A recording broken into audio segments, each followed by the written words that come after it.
Originaire de Nantes, né en 1828, Jules Verne est l'écrivain le plus traduit au monde après Agatha Christie et avant William Shakespeare.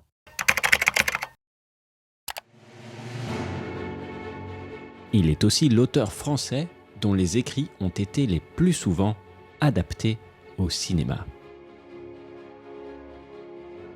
Son premier roman, 5 semaines en ballon, paraît en 1863. Il raconte l'histoire de 3 hommes qui s'envolent dans un ballon au-dessus de l'Afrique. En 1870, la France entre en guerre contre la Prusse. Jules Verne est mobilisé et l'année suivante, Paris est le siège de l'insurrection de la Commune. Mais cette période difficile ne l'empêche pas d'écrire.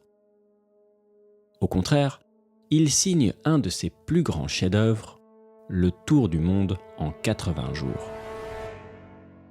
Ce roman raconte l'histoire de Phileas Fogg, un gentleman anglais qui essaye de faire le tour du monde en un temps record pour gagner un pari. Pendant une période de 35 ans, Jules Verne a rédigé 62 romans dans une série appelée Les Voyages extraordinaires. Parmi les plus célèbres, il y a 20 000 lieues sous les mers, où le capitaine Nemo s'aventure à bord du sous-marin, le Nautilus. Et Voyage au centre de la Terre, qui nous plonge dans une expédition audacieuse au cœur de notre planète. Parfois, on réduit les livres de Jules Verne à de la littérature pour enfants seulement. Mais son œuvre va beaucoup plus loin. Il est un marchand de rêves et un inventeur dont l'imagination et le style sont uniques. Malheureusement, il n'aura jamais l'honneur d'être admis à l'Académie française comme il l'aurait souhaité. Jules Verne a 2 grandes passions, les sciences et la géographie.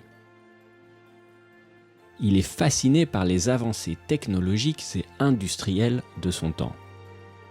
Il va même jusqu'à inventer dans ses écrits des machines futuristes qui ne deviendront réalité qu'au cours du siècle suivant, comme les sous-marins, les fusées spatiales et les hélicoptères.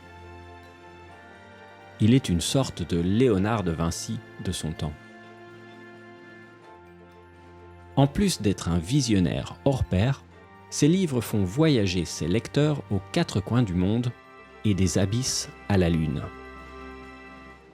Pourtant, il n'a pas beaucoup voyagé lui-même. Il était très bien documenté et pouvait décrire de manière réaliste des paysages lointains depuis sa maison, devenue son musée, à Amiens, dans le nord de la France. Ses seuls voyages personnels ont été quelques escapades en Europe et en Amérique du Nord. Question. Quel livre de Jules Verne connaissez-vous ? Quel est votre style littéraire préféré et pourquoi ? Si vous pouviez faire un voyage dans un des livres de Jules Verne, lequel vous choisiriez ?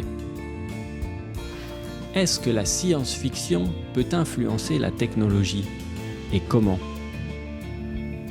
Jules Verne est un écrivain pour enfants ou un visionnaire sous-estimé ?